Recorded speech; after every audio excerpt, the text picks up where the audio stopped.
Hey, how's it going, guys? Assad here, and you're gonna learn about get_full_year. So, there are times we use the half year, like um, there are many times. So, what we're gonna do is var moon landing and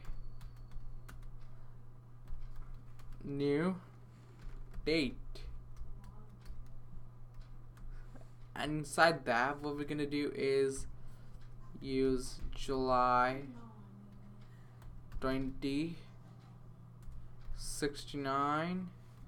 Yeah, 69.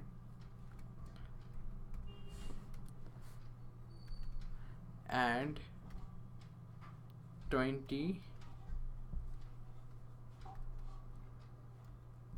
and 18 seconds.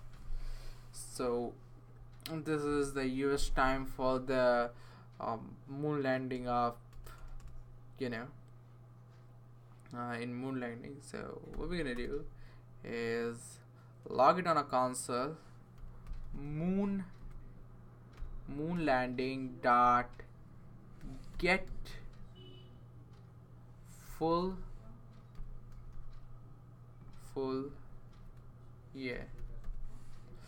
The one thing you notice though that it can take on the prototype for that, so don't you worry about that. And when we do that, it will say 1969. So this is what it does. So thanks for watching. See you guys in the next tutorial.